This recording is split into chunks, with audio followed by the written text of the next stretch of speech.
What's good, everyone? Hey, we gonna talk about the shit that you should know or shit you wish you knew when you was in residency. We're gonna continue this series.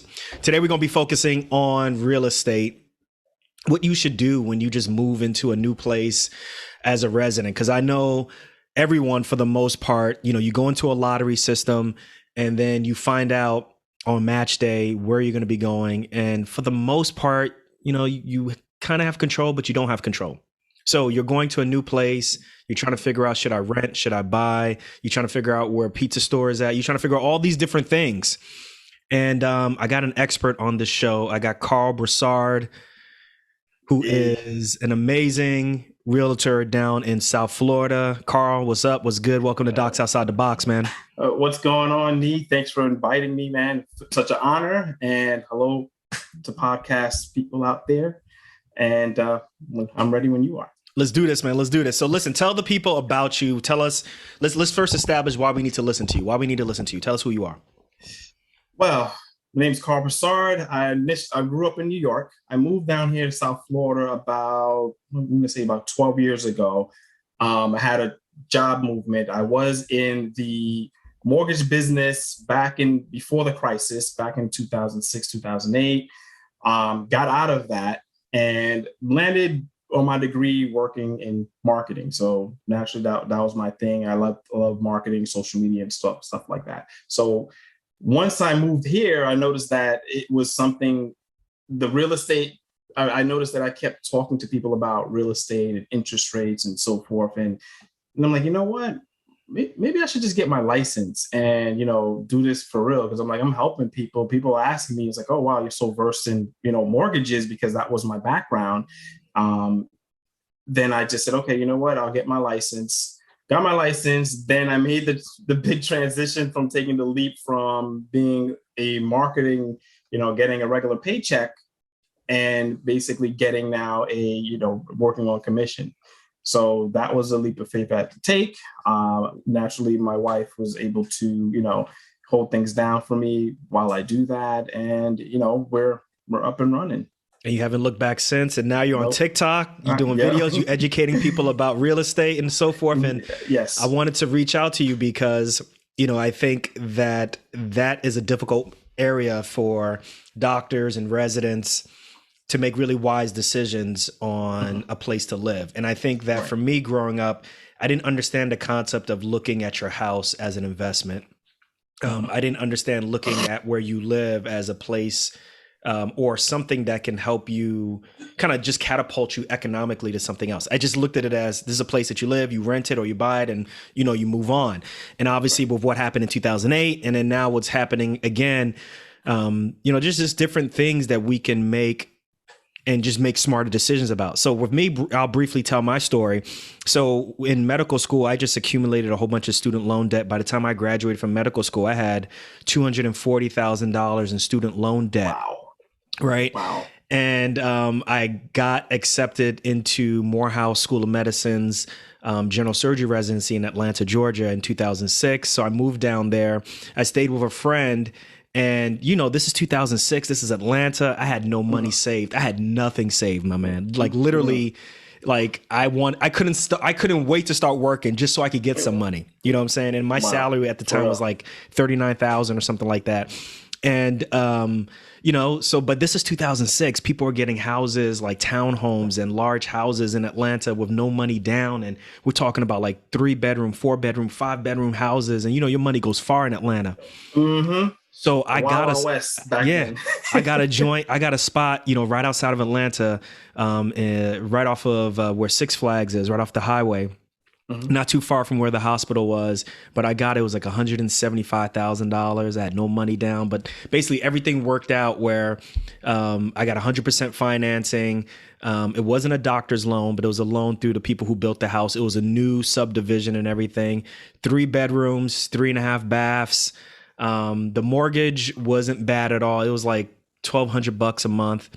Wow, for that? Yeah, it wasn't bad at all. I mean, this is Atlanta. You know how it is, yo. Everybody. This is Atlanta, but I from not to cut you off, but Like back then, this is why everybody was just jumping in, and like right now, people will kill to have a $1,200 mortgage. Yeah. Yeah. So I had it nice. But the thing that I didn't know though is that, like after paying the mortgage and then, I had a HOA, which I thought was a waste of time because in my subdivision, there was no pool. There was no really common area to like, how common areas Right. you can play pool, you can go to the pool, you can, rent out a spot and have movies. Like we had none of that. And like the only thing that the HOA paid for really was grass and paying for the gate and things like that. So it didn't bother me at first, but then I started noticing that, like I couldn't buy furniture or I just didn't know what furniture to buy. And I didn't really have money left over after my second check to pay for furniture. And I finally learned, after years later that I was house poor, right? Like I could afford the mortgage, but I really couldn't afford to put anything in it. And I really couldn't afford to do anything afterwards. And one of the things that I didn't account for was that residency is a finite period of time, right? So I was doing fine, but I was in Atlanta for 5 years. And I didn't think about, well, what's going to happen to this place when I have to leave? I don't know why I didn't think about that. So then 5 years comes, or I'm in my 5th year and I'm like, I got to do training in Miami for a year. We're like, what am I going to do with my place? I forgot about this. And that's how I became an accidental landlord. And then that story went down there. So, wow. There's a lot of mistakes that I made. So why don't you educate us? Let's get into this. Let's look at it from the standpoint of how to educate the new residents who are coming in. They're moving into a new town. How do they figure out, should they rent? Should they buy? And let's just go from there. I'm going to say like you should always rent if you're if you're coming in from a new town, because you don't know what's what. You don't know like what the downtown scene is like. You don't know. I mean, if you're moving into Miami and like Miami Beach or whatever, then it's Miami, it's South Beach. So you're gonna be Brickell, you're gonna be in Brickell and everything. So I wouldn't buy at that point in time because you don't know where you're going to settle down. Because maybe, all right, I don't like Miami, maybe I like Tampa. Or maybe I like being in New York because my family's there, or I like Atlanta when I was doing my residency. So I always say start out with renting because you get a feel for the vibe. Because listen, it's 12 months that you're leasing a place, that at bare minimum. So within 1 year, I think you can kind of figure out what you want to do as far as renting or buying a place. So I always start that way to answer your question. I think that's a fair thing because that's what I say to everybody. I'm like, look, wherever you go, unless you know the place or unless you like a medical student and you just happen to match, you're a medical student in the town and you match at that same town and you know the place, then go. But if you don't know this place, your first year, you should not be buying at all. You should just want to rent. You need to just rent first and then look at your options because nobody wants to be an accidental landlord. And, what we call them most in my business is absentee landlords. Like I had this place, I moved, I use this as, a rental, but some people are not cut out for the landlord business. You know what I mean? Or then you got to pay somebody to manage your property. And that could be, 8% of whatever you're taking in. So that's another issue. Then you got to make 8%. Sure that I've been seeing averaging 10%. Some people, now in this market, it can be higher, but a good manager is going to be able to, make sure that your apartment or your home is not vacant. And you have to trial and error before doing a property manager, making sure that, hey, this person is what you got to go through referrals. And some people, they run off with your money. Yes. So they run off with your money and, they take the deposits. You don't know what's what. So it's scary to kind of be a landlord when you're not when you're not there. Yeah. You're just trusting.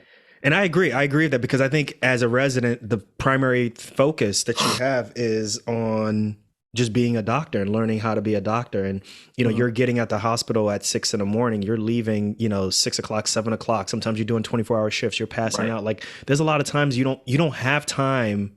You may not have the time, I think more than likely, to be taking care of like someone else's toilet issue or taking care of some other issue that's related to a property that you're managing. Heater, something, something goes wrong, appliance breaks, and then, you're stuck and you're tired. Like you said, being a physician and coming sick, you're working these crazy shifts.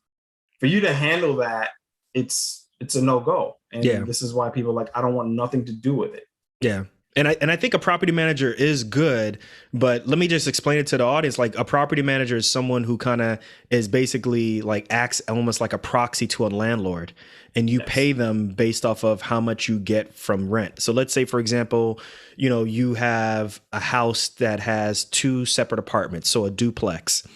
And let's say that you are renting to someone and you let a property manager manage that. Well, you would rent the place. Let's say you rent the place for $1,000. I've been seeing on average property managers take anywhere between 8 to 10%. I've seen more on the 10% side. I think the more properties that they manage, I think you can negotiate a lower rate. Yeah, you can negotiate. If they're managing multiple units that you have, where a lot of investors, they'll have maybe, a multiple, like maybe five properties, and they're managing it, then yeah, you're going to get some kind of discount because these guys are, making your sure bet. You're in a big investor, and they want to put their hands in your pot if you get another property in that same vicinity. Yeah. Yeah. So if they get paid 10% off of your gross rents, that means that $1,000, they'll take $100 as payment on a monthly basis. Correct. Right. So now you're getting a profit of $900. Right. And then if you happen to have things that break down, like if you happen to have things like a air conditioner that breaks down, or if you have a water heater that breaks down, they don't call you. Like the tenants don't call you. They call your property manager, and then your property manager will make sure that a handyman gets sent out there and handles it. And then anything that is needed to take care of that situation, right? How much the handyman charges, any resources, all of that stuff gets taken out of the gross rents. So it may, instead of being $900, it may be for that month, maybe you're getting $600, but it all depends. But that's how a property manager works. But let's focus on that first year. Person gets to a new town. You're saying just rent, right? I would just rent. You just rent, right? Okay. So you're renting. If someone comes to you and be like, well, I don't want to make my landlord rich, who cares? You're just doing it for 1 year. So let's say, for example, they say, you know what, I'm going to be here for 2 additional years, or I'm going to be here for 4 years, or I may even be here for longer. I'm thinking that I may want to purchase a property, right? How do they determine like what neighborhood to purchase in? How do they make this determination that they want to get a rental property where? Like, because that's the hard part too, right? Like, how do you account for that stuff? Well, first off is like, once you're starting, this is why it's important just to rent from the get-go, because then you start to get the feel of the neighborhood, and you basically know, okay, this is this area. Because what I'm going to say with rentals, when you're renting, you want to be close to transportation. Like, if I don't have a car, how's public transportation? Are there like grocery stores, nightlife, bars that I can go to? Because most younger people that are going, for a residency, they tend to want to be in the mix of things. Yeah. From my experience, you don't want to be suburbia right away, because you just kind of want to be like, all right, I'm not far from the hospital, and I can basically, jump here. I can hail a cab there. I don't need a car. I don't have to worry paying a car payment or a car insurance and all that other things that cars break down and so forth. Yeah. I can when I did my fellowship in Miami, I lived in Brickell, and you could just take the train. Yep. You could just take the train. I would drive because I'm lazy and I wake up late. But the fact that you could be in town, and have those amenities is really, really great. It's a key thing. And if you're looking for a neighborhood, like just I want to be in the fair housing thing, people, because I'm not going to say a neighborhood's bad or it's good. What I can say is that basically drive around, look at what this neighborhood has to offer. Do you see something that is on the come up? We're like, hey, you know what? It's kind of like, it reminds me when I used to live in Brooklyn. And this is way before the Brooklyn Nets came and everything came. Now those properties over there are like, can I get a beef patty? That's the number one thing. If I can't get a beef patty anymore and it's changing, I know tofu patties. Something's changing. Something's changing. If you selling me tofu patties, what's up, yo? Yeah. So that's what you're seeing is like the gentrification starts to happen. Right. And maybe you're saying things are like, oh, wow, like things are starting to get modern. Then you're like, hey, you know what? Maybe this is the opportunity for me to get in a spot that is growing.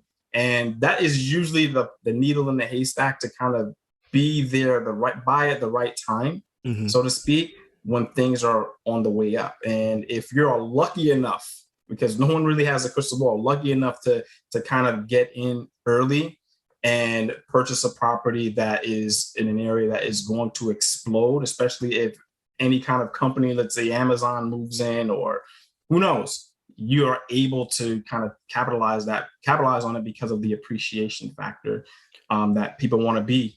And when it, Is there any other subtle things that you can look at to determine if a neighborhood is on the come up? Like, for example, like does the city or do towns, do they release certain things? Like if they're in negotiations with like a sports team, or there's plans to like expand railroads, or if there's plans to, maybe put a mall someplace, can you do that? Like the city? You can do that. I mean, I'll take it to like, David Beckham, for instance, in Miami. He's been trying to do this soccer team in Miami, in downtown Miami for the longest, but he's getting a lot of roadblocks. So, I mean, the whole thing is they want to bring in the community, because the community is like, hey, this is going to take away jobs. This is not going to obviously just lost my train of thought here. The community is looking at it because they want people, the way the city looks at it is like, hey, these people have their jobs. You don't want to displace them by building new things and not being able to give back to that community. Because typically, like, one area in Miami is called Overtown, and they wanted to build around Overtown, but those people need jobs. Yeah.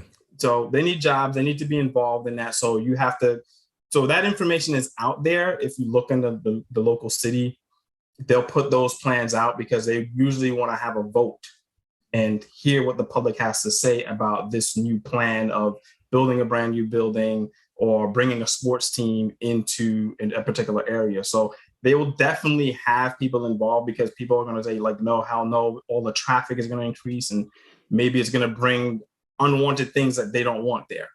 Okay.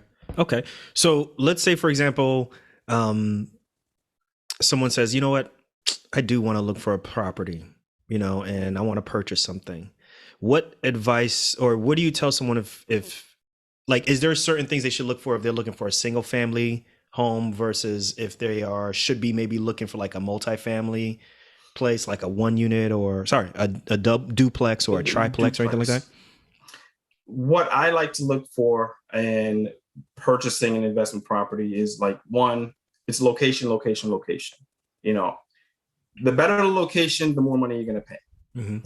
And for a single family home, which is the hottest commodity right now on the market. Why is that? Why is a single family home the hottest commodity? Why? Because people want more space. Now that you can work from home, you can work from anywhere. I think, this work from home movement is going to stay anyway. So people are saying, hey, you know what? I don't have to be stuck in a 1-bedroom condo, and I can have an office. I can have my office set up. I can do my Zoom calls, and it works for me. Maybe I have to go to the office, once a month, twice a month, and that works. But being in a 1-bedroom condo and you don't have space and you're on top of everything, this allowed people with this low interest environment that we're dealing with being able to do that. And especially people who are in higher tax states like New York, California, say, hey, you know what? I can take this same money and get a lot more house, pay less taxes, and I'll be good. And I could work from home. So this has given people, literally, I feel like, the golden ticket, Willy Wonka, like, hey, now I can truly work from anywhere and I don't need to be in the office. It gives me an opportunity to raise my family in a nice area, single family home, where you're in the suburbs and you are able to have that space. Like, your sons don't share a room. You have your own dedicated office. Your wife does also. So those are things that people are buying homes the way they are right now, because the money is cheap, really, really cheap right now to buy a home. So a resident comes to you and says, hey, Karl, I'm looking for a house. I'm just looking for a house for me, maybe even possibly, something that I can rent also as a duplex or something like that. So tell me what's the interview process like? What's the Q&A like that you're having with this person? Well, the Q&A, I'm going to ask their wants and needs first, and what's their budget? Like, are they pre-approved? That's the first thing that I ask any buyer. Like, how What's much that? are What's you pre-approval? approved? What's that? Well, the pre-approval is that you have a mortgage lender. You go to a lender, and then you get approved for a loan amount. So they go through your tax records, your credit history, to see how much you're going to be putting down. Are you putting 5% down, 10% down? Are you putting 20% down? But how do you know that if you don't know what you're looking for? So should they come to see you first, or they should come? If you're going to see me first, the first thing I'm going to tell you is to go to a lender, a preferred lender that I deal with, and let them run your credit. Let them see their tax record. Get fully pre-approved, not a pre-qualified. There's a difference between pre-qualified, where they just look, just a light pull on your credit. They're not looking at everything. But when you get pre-approved, it's almost practically underwritten, where they say, okay, I got your tax records, I got your W-2 income, all of that information. So I know based off this is what you're going to afford. This is $250,000, or this is $300,000 loan that you can right now go out and confidently purchase a home, and this is going to be your taxes and insurance. Is that realistic on a like would you expect that on someone who's like making like 40 to 50 or 40 to 60,000 a year and has got like a ton of student loan debt? A ton of student loan debt is going to affect your debt to income ratio. Right. Typically, it can go as high as 46%. But normally lenders like to be around 36. If you're going conventional, it's typically 36. FHA will allow you to go in a higher limit, having higher debt to income and lower credit scores. But what comes with it, the caveat is that FHA will then, if you're not putting 20% down, you will be subject to what they call a private mortgage insurance, which typically adds half to 1% into the loan amount that you'd be paying. So 0.5% to 1% of the loan amount that you'd be paying on top of your monthly mortgage, because you're a higher risk in defaulting because your debt to income is higher. And you didn't put down 20%. And you didn't put down 20%. So if something should happen, that insurance makes the bank or lender whole, meaning that they're covered with the expenses, but you have to pay for it. So mine came out so because I didn't put anything down, I was subject to PMI. So I think mine was like $79 in addition. So PMI insurance. Was it private mortgage? Private mortgage insurance. Private mortgage insurance for me was $79. It was a line item that was $79 in addition to what, the mortgage was for my house and stuff. And it was on there for like a good 10 years and stuff, man. So see, back in the days, it would stay for 10 years. Now what FHA is doing, it's staying for the life of the loan, since the whole debacle, the financial thing. Really? So the only way you're going to get out of that is basically at one point you have to have built up enough equity where you're 20% invested, or your home appraises for over that 80%, where you have to refinance out of that. So that's the only way you're going to get rid of PMI, is to refinance out of the FHA loan, and you have more than 20% equity in the household, and that takes years. Sometimes when they stop selling beef patties and start selling tofu patties, and then your appreciation goes up, you can refinance. Yeah. Okay, you can refinance. Yeah. So you can see that the equity, you're building equity, and equity like it keeps rising. Then you can say, hey, you know what? You can call the lender, and then call another lender and say, hey, you know what? I want this PMI off. But another thing I wanted to jump into with you regarding that is that some people don't refinance if you're not going to stay more than 5 to 10 years at a single. I would say 7 to 10 years, because you're going to pay all these closing costs, and you're not going to be able to recoup that money if you're going to sell in a year, 2 years. So only refinance if it's going to make sense for you, and you're going to be in the home more than a year. Right. Okay, because it basically, in essence, you're getting a new loan. You're getting a new loan. It costs money to like actually do the loan. So they put all these like origination fees and all these different things on it. Okay. All right. So bet. All right. So let's say, for example, I'm coming to you. So we speak. I'm like, listen, yo, I think I want a single family home, or I may want a town home. But I'm thinking about maybe getting like a little duplex or a triplex. So you're gonna tell me, okay, first things first, Nee. I want you to talk to one of my lenders and see if you can get pre-approved. And I'm saying like, yo, I'm only making like 50 G's a month or 50 G's a year. No, 50 G's a month, 50 G's a year. 50 I got G's a month. we talking about different thing, right? You know, I got $240,000 in debt. They're going to come back and let me know what I'm pre-approved for, how much I can take that for. Right. Right. And then based off of that, you're going to be like, well, look, these are the type of houses that you should be looking at. And then that's when I jump into your nice car and you're going to take me around, right? Correct. And I'll show you the properties that suits your needs that's out there. I mean, there's not so much inventory out there, but the thing with duplex, they're few and far between. They're harder to find. And right now, since the market is so hot, a lot of investors are scooping those up. They're basically taking those duplexes because everyone's trying to do the same thing. I'm going to get an investment property, live in one, somebody pays my rent. So everyone's seeing this. Take us through that math so people understand, because there's some interns and people who are listening like, what does that mean? I see what he's saying, get a duplex, but what's he talking about? What does that do financially for me? Break it down so if I ever be broke, Karl. So what this means for you, for the residents that are listening, is that when you buy a duplex, let's just say, all right, I found a duplex, it's $250,000. This is just a random number, but a hypothetical thing. Some expensive. The person, numbers, yeah. Damn. So it's $250. I bought a duplex. Now, in order to have this duplex, let's say you did an FHA loan, you put minimum payment down to 3.5%. Boom, you're in there. Now, if that duplex has a tenant that's already existing there, that's paying rent, that can count towards your monthly total income.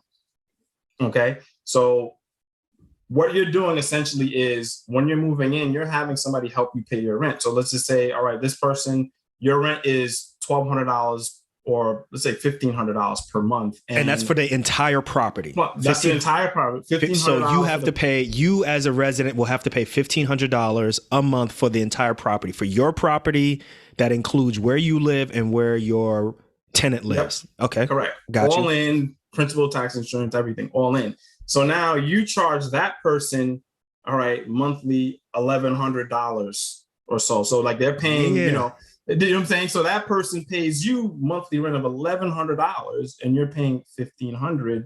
So, you have a difference of about what, $400 there.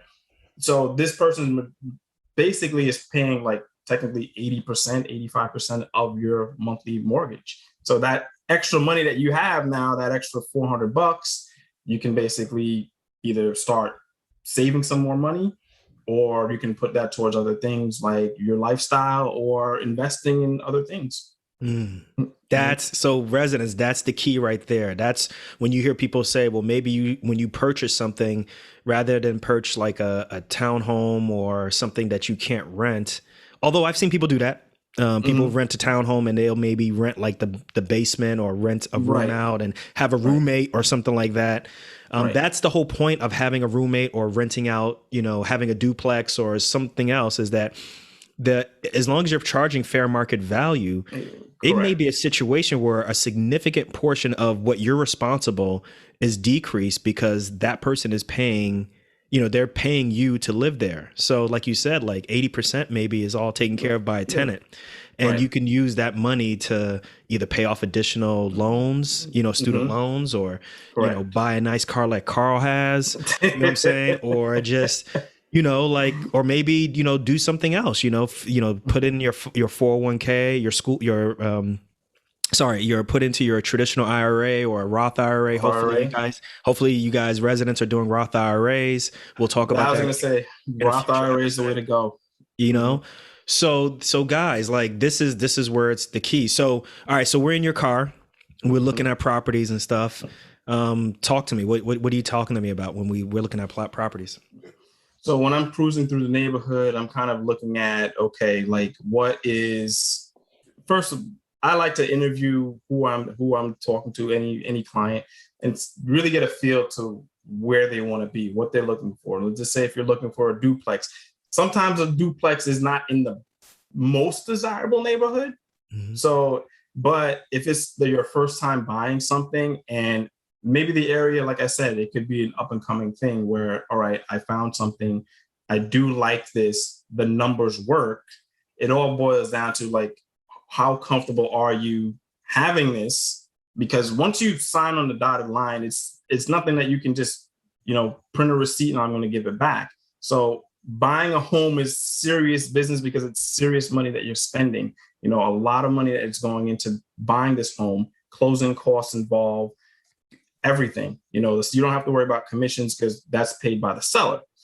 But once you do that, what's going to happen is you move in. I always say, if you're going to buy something, make sure that you can be in there for at least the next 7 to 10 years. I say this because anything that you're paying towards your banker or your lender, you will be paying, it's all front-loaded interest. So everything is going to interest very, very little. I mean, when I first bought my house, literally a chunk was just going to interest right away. Like, you're not paying. The bank wants to make their money back. It's front-loaded for at least the first 5 to 6 years.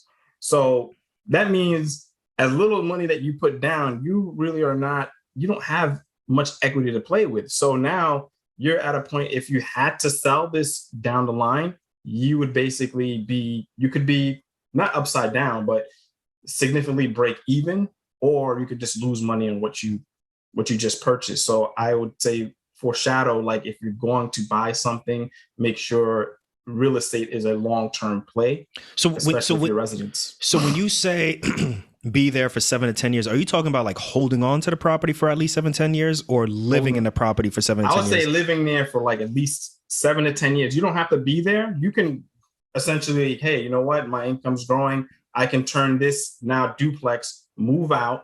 I can do the same thing again, pull out equity. If I built up enough equity in that home, pull out equity, now rent the unit that I was living in to someone else, and I can do that whole rent. So you're talking about buy and hold. Buy and hold.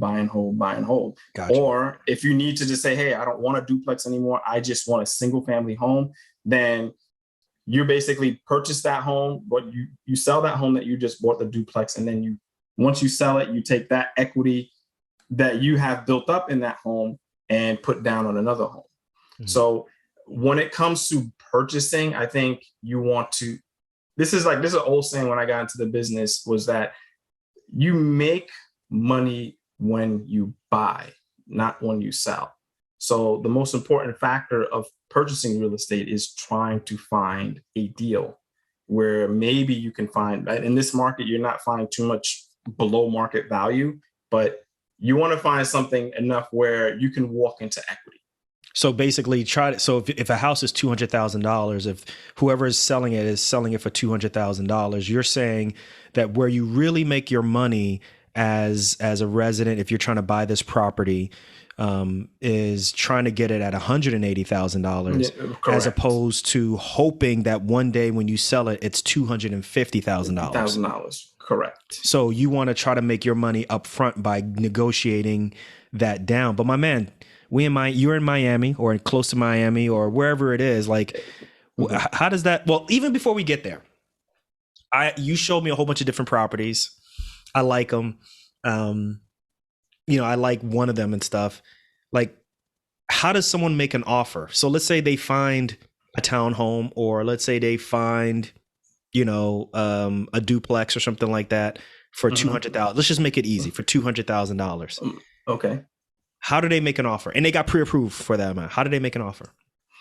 Well, with the pre-approval process, first, the lender, I talk to your lender. I'm like, okay, to make sure everything's on the up and up. All right, this guy, because I have to do my own due diligence to make sure, hey, is me pre-approved for this? Because anybody can come with a, bogus letter and say, come on, Karl, I'm a doctor, man. I ain't got time for all that. Right. I'm not going to be an Uber driver all over the place with you, because I need to know, because a lot of real estate agents out there, they're like, I'm not dealing with you. You can't even set foot in the car or meet with them. They're not going to show you anything unless they know you're pre-approved, because they need to know that you're serious.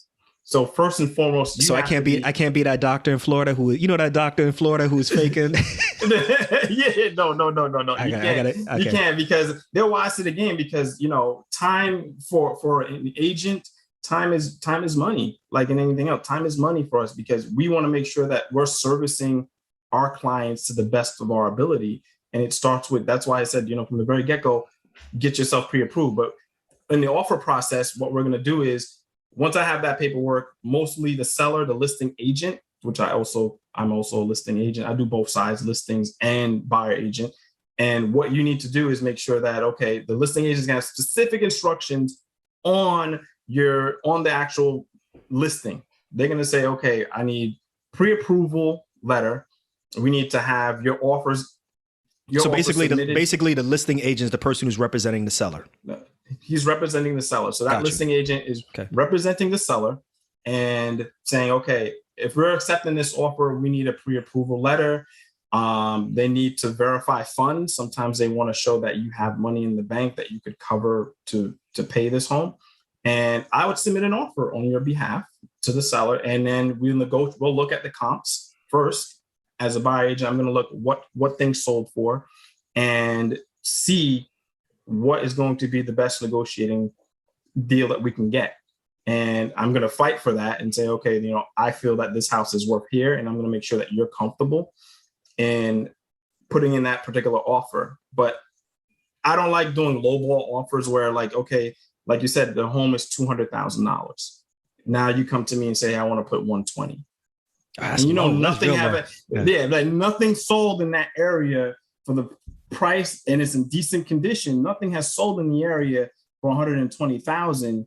And I mean, most sellers, in my experience, you're not serious. Don't even offer anything. Gotcha. So, like, if you're going to send something to a seller or a listing agent, be in the realm of, I would say, reason.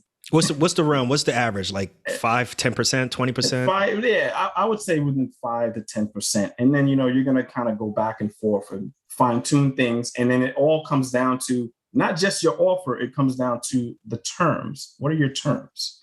Terms meaning your inspection period, appraisal, financing contingencies. They're all of these contracts that are out there for real estate are all to protect the buyer, you. So if your residents are listening here, this is to protect you. So you have numerous contingencies within the buy side contract for a real estate contract that protects you. So if something doesn't match up, you're not stuck holding the bag. So let's say, okay, I thought I had the financing, and let's say there's an appraisal gap, which is happening a lot right now, where, okay, I say it's 180, it's $180,000. The house appraised for. Let's keep it at 200. You ask for 200, but the house appraises. Let's say the house appraised appraised less than that. So if the house appraised for 200,000, and now you're trying to purchase that house, and all you have is 180. Now you have a gap of $20,000 to make up. Wait, hold on. You mean if the seller is asking 200, right? If the seller's asking $200,000, and then after that it has to get appraised, like someone independently has to come in and say, yo, based off of how your windows look, based off of how your roof looks, and then based off of what everybody else in the neighborhood looks like, I say that this place is worth 180. Is that what you're talking about? That's what I'm talking about. I say this place is worth 180. So that's what you're going to base your offer off. It's like, it's 180. Now, if you have a multiple offer situation where, okay, someone like yourself, that you're going to compete against another buyer and saying, okay, I'm willing to do 185. Mm-hmm. And this can just kind of drive up. All right, we have 185. What's your offer? Oh, I'll do 190.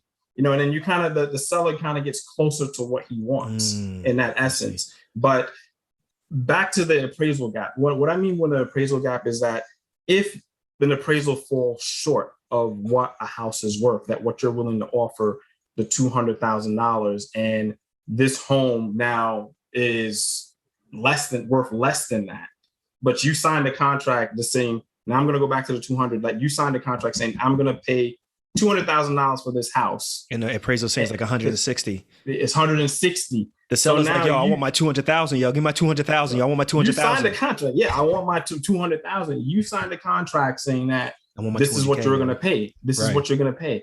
And now you have two choices as a buyer. If the house does not appraise for what you put your offer in as, then you have one or two things to do. Either if you really, really want this house and you've looked at 20 or 30 of them, and I drove you around looking at 20 or 30 of them. Now, now, if you really, really want this house, now you're going to have to figure out, okay, where am I going to get 40 grand from? Now, why do you say that? Why can't I just get a mortgage for 200,000? Explain that part. Why? That's the part. That part is because, that part is all based on your income that you're making at that time. If everything that you've done says that the paperwork that the lender looks through, that you only can afford, your max budget is $180,000, and that's all they're willing to lend based off your credit score, based off your DTI, all of that stuff. And then when they underwrite your loan, they're going to say, this is the max that we feel will allow to lend. You know what I mean? So we're not going to lend you more than this, because anything else more than that would be a risk to us. Got you. Okay, so if the appraisal is for 160, they're not going to say, okay, yeah, we'll give you a mortgage for 200. No, they're not going to do this. And as soon as that's written on 200, you need to come up with that extra money, or you can basically back out. As I said, the contracts are designed for buyers that if something falls through, such as the appraisal, where the home did not appraise, then you can say, okay, it didn't appraise for that value, but this is what I'm willing to offer, which was the 180 in the first place. 150, right? 150 in the first place. No, it was 180 at first, but now that it's appraised for 160. I'm not paying you 180. I want to pay you 150. 160. I want to pay you 150, and that's it. I'm going to go down, and that's it. So either the seller can just move on, or you just move on. But that releases you from the agreement, saying that, okay, I'm not moving Nee is not going ahead with this offer. I'm not going to go ahead with this offer at all. So you always got to be, you should always be looking to make sure that you have contingencies, whether the house is going to pass inspection. So make sure that there's no radon in the basement or exactly crazy things, so that all of these contingencies have to be met before you purchase this house. So you're not left high and dry with a property that you basically possibly cannot even live in, maybe, or it's just something that becomes a money pit. Okay. All right. So let's say you find a property that meets everything, right? All right, you found a property for 200. You put in an offer for 180. Let's say they accept the offer for let's say you guys meet in the middle and they accept for 190, right? Mm-hmm. With all of these contingencies, they have to be met and stuff like that. How long does it usually take for an offer to be accepted? And then that whole next process where you start the inspection and all that stuff, how long does it take for an offer to get accepted? Usually a listing agent who's representing the seller will have, within 48 hours, have an answer if it's going to be accepted or not. Okay. I mean, this market is crazy. I'm just talking about, let's keep in the realm of a normal market for your residents that are listening. In a normal market where it's just balanced, you have enough buyers, you have enough sellers, that a listing agent will get within a couple of days, they'll get back to you and saying, okay, they're going to accept this offer or they're not. Mm-hmm. Or they're going to come back with something saying that they want to negotiate on something with that. And you have that option, like you said, with the inspection, with the financial contingencies that are in place within that contract. At any point in time, a buyer can say, nope, I'm not doing it. Got you. If any of those contingencies have something comes up that you don't feel, I don't feel all right with this, then you can walk away, no questions asked. Okay. So you do that, you get accepted. How long does it take from let's say even after inspection and all that stuff, how long does it take from being under contract to actually getting the house? How long on average should that take? Typically it can take 45 to 60 days by the time you close. Wow. That's the average. Okay. That's average 45 to 60 days. There are some people who went, like myself, I go ham. I was trying to go 3 weeks. Let's go, let's do this. I found my home, my wife and I walked through it. I put the offer in the same day against 10 other offers. So this is something that you should be doing. If you are already renting, you should be doing before you get out of you should be starting this whole process way before you get out of your current lease. Correct. Okay. Don't wait, because what happens is, and it's happened to a lot of people. I've known clients that it happened to, some of my former clients, where they didn't time it right. They basically are, I got 3 more months here, whatever. What if you don't find something in 3 more months? What are you going to do? Yeah, you could be laying on the What couch. if, yeah, exactly. What are you going to do? And then, especially, this is where you waste more money, is that if you're not signing a lease and you're not out at that particular apartment, the month to month rate on just a lease is even more money that you're Right. going to be paying. Let's say, you could be, now it was 1,500 a month. Now you're going to be paying close to 2,000 a month because you're going month to month. Got you. You don't have a formal lease put in place. So I would urge anybody that is going to start looking for a home is to start looking early, start way before your lease. Give yourself time, let's say 6 months, because as I said, it can take 45 to 60 days to close. Okay. So you want to give yourself some time that you're able to pack. You can leave your lease, no problem, and you have some place to live.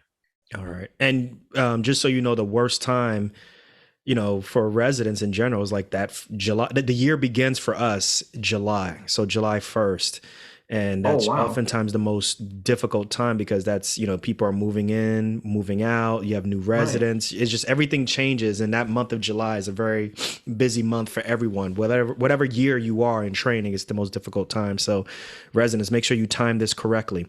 All right, so.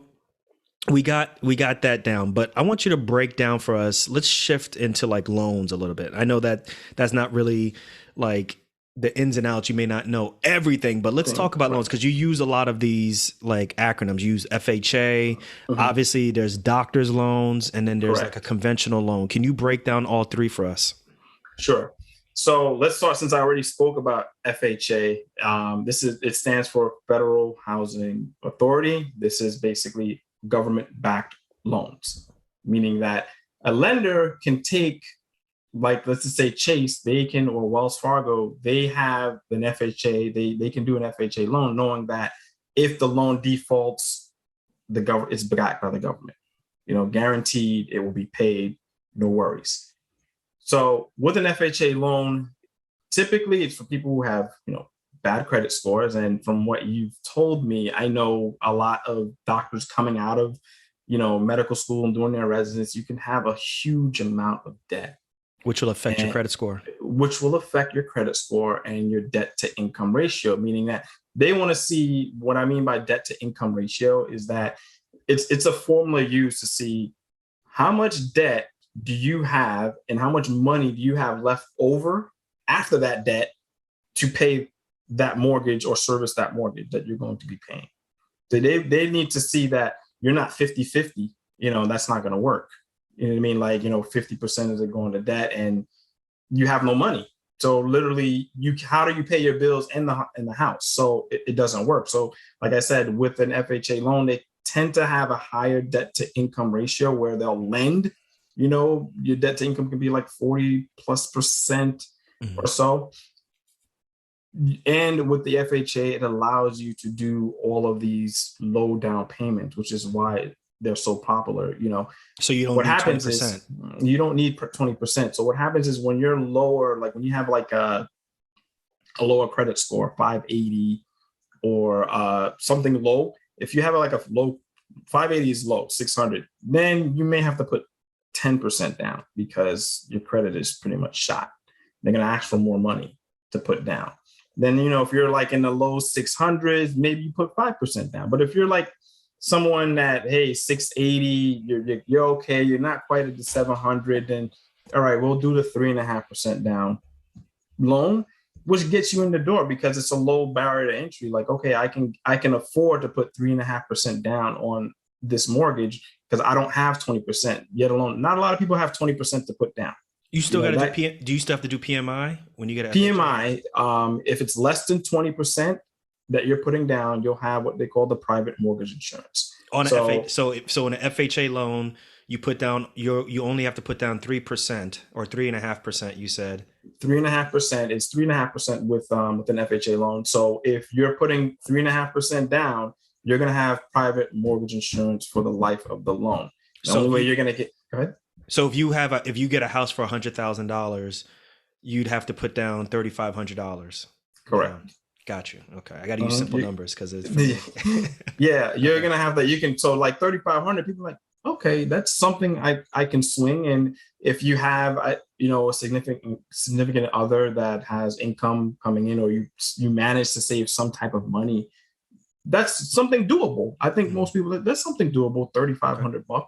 That's something doable to get your foot in the door. That's if your place is 100,000. Yeah. That's if your place is 100,000. You know, in a hypothetical world, yes, that if your place is $100,000, then yeah, that's a low barrier of entry. And then you have to. That's just the down payment. Then you have to factor in your closing costs, and that varies from state to state, city to city on what that's going to work out to be. So we're going to move on to the conventional side. To conventional are like you have decent, good credit scores where you're in the 700s or so. You can apply. Like when I purchased my home, my scores were like, I think like I was like 790 or something like that. Why are you bragging, yo? 790. But I mean, I worked my ass off. I worked my ass to get that mortgage and get the lowest interest rate possible at that time. Both me and my wife. So we had the option to go FHA, but when you work with a great lender, the lender that I was working with, I actually went through a credit union that I had one of my previous cars with. And it's like, oh, since you're a customer of ours, we can work with you, whatever. And they had I said, oh, you guys do loans? And it's like, yeah.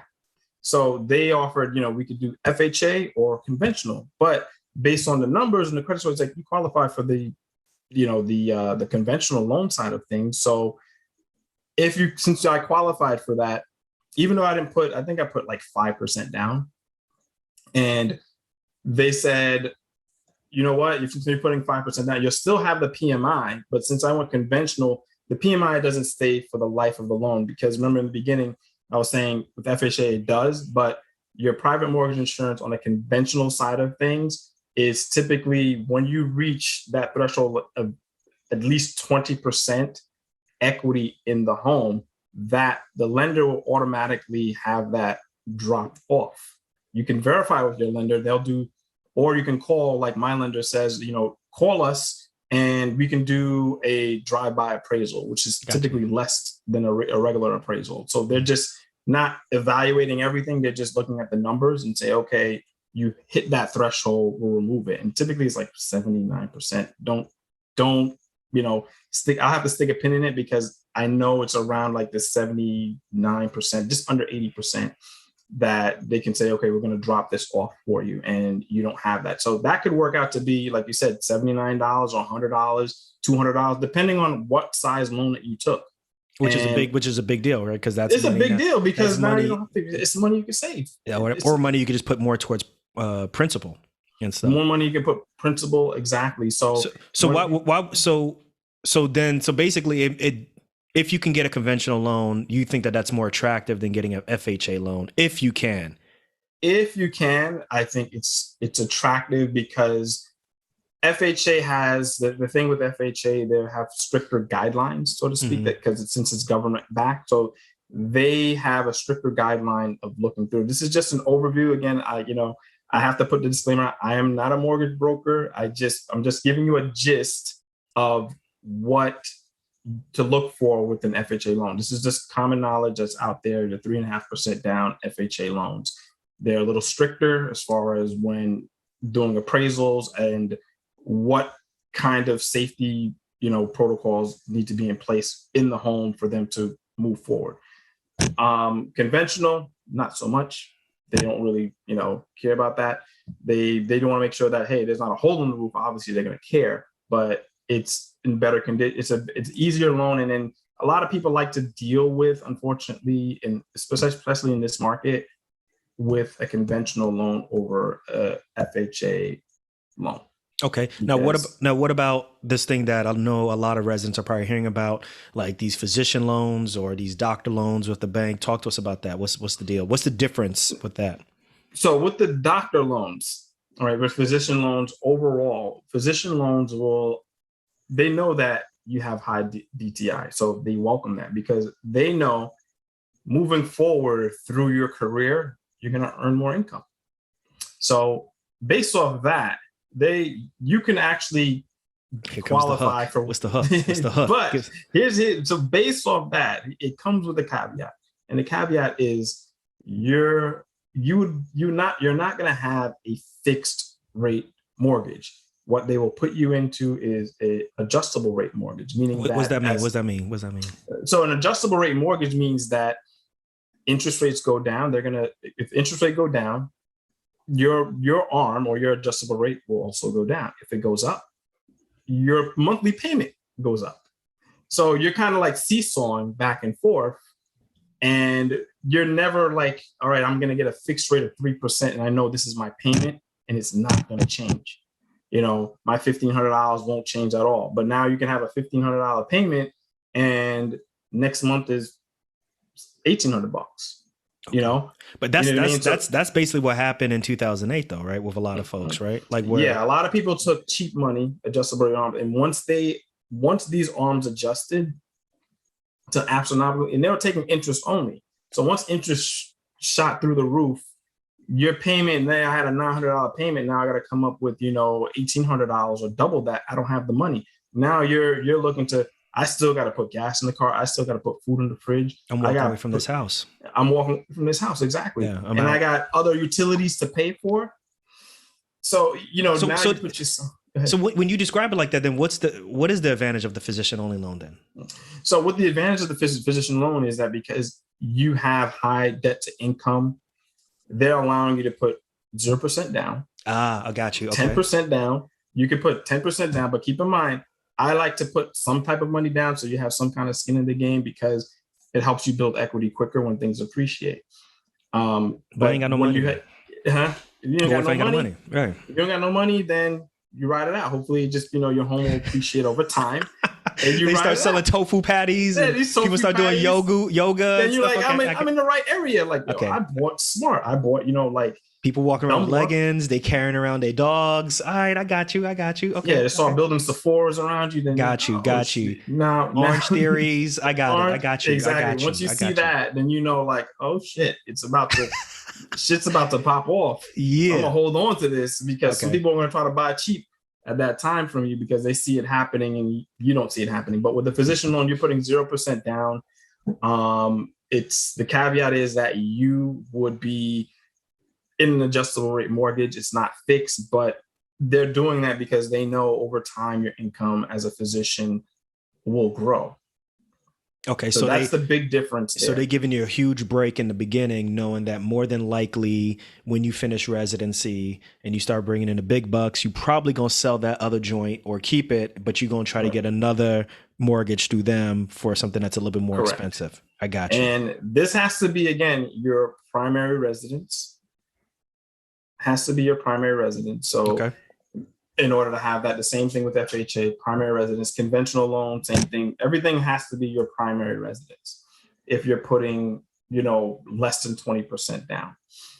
And with the physician loan, I get just kind of from what I remember, just kind of looking at some things over here. And with the physician loans, they allow you, like I said, the zero down payment is a great option for somebody that, struggling to kind of make ends meet, as you're saying, like you got no money, how do I pay for furniture and everything? I mean, that could help in the essence, like I don't put any money down, but you still got to come up with money for closing costs because that's not free.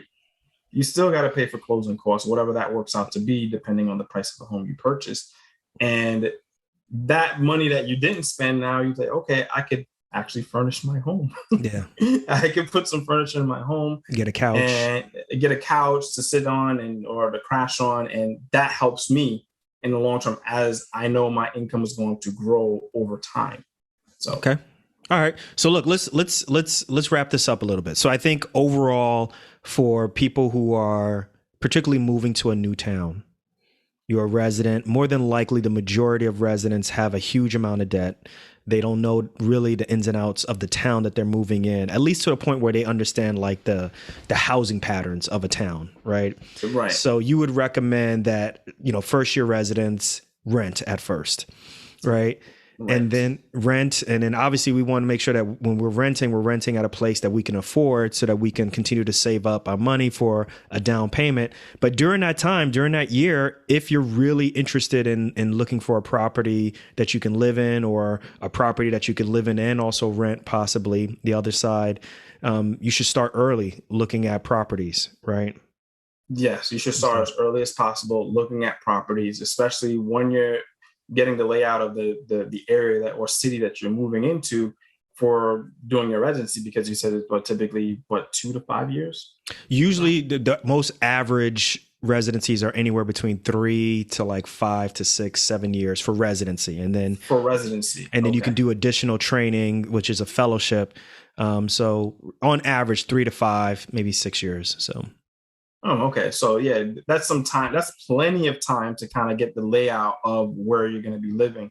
And I think for my experience, just going to college, and I had a lot of friends that back in New York who actually, this has a little bit to something to do with the physicians, where most people that who went away actually, that I know of, they love where they live. There's like, I have people, friends in Virginia, people in Maryland, and DC, and they like that area. They're like, you know what? Now I want to come back to New York. Like, this is when you're embedded in some place for so long. Sometimes it's like, you know what? I want to go for a fellowship here. I want to stay here. I want to be in California. I want to be in New York. So or Jersey, or wherever it might be. I think once you start renting and you start liking where you're living, it becomes part of your life, because that whole ecosystem yeah. of friends and everything you start to build over time allows you to, like, hey, you know what? This makes it a big option for you to be in that place and stay there for duration, however long you want, and say, now I'm serious about buying a house because I feel that this is where I can set some roots down. Bet. And there it is, everyone. That's basically a quick primer in terms of how to make a decision as to what you're going to do for housing when you first move somewhere to a new joint. And then, how you go through the process, or what the process you should expect when you're looking for purchasing a new property. All right. So listen, we should do this some more, because I really appreciated you taking us through this bad boy. So listen, Karl, how do people get in touch with you if people are in the Florida area, or just people in general want to contact you for advice on how to look for properties somewhere else? Maybe how do they get in contact with you? They can get in contact with me. The simplest way is I'm always on social media, so it's at Carlito's Life, and it's Karl with the K. Carlito's Life on Instagram, Karl Brisard on LinkedIn, and I'm Karl Brisard on Facebook. And you can always shoot me an email if you'd like to discuss at kbrisard@gmail.com. I'll be happy to answer any of your questions that you have regarding if you're going to be moving down to the South Florida area, thinking about moving down there, and just need some assistance. I just want to pass on any knowledge that I have to help you make a better decision. Just come pre-approved. Just come pre-approved. I'll just play. Just come pre-approved. I mean, seriously, you got to just come pre-approved, because I can't help you if you're not. Like, I got you. I need to know what you're working with, so that way we're not, shooting in the dark. But you can help them get pre-approved. You can point them I in the can right help direction. them. Yeah, I mean, I have a network of lenders that we can set you up with to go through the pre-approval process, and they make it painless. I mean, pre-approval process, you get pre-approved within a day. It's not that serious. Okay. Mm-hmm. Hey, Karl, this was excellent. This was fun. Let's do it again. Maybe we can go through, a process of maybe talking about property managers, or even, just doing multiple properties and stuff at a later date. But I definitely appreciate you coming on this and schooling us on some really good game, man. Thank you. Thank you for having me. I really, really appreciate it.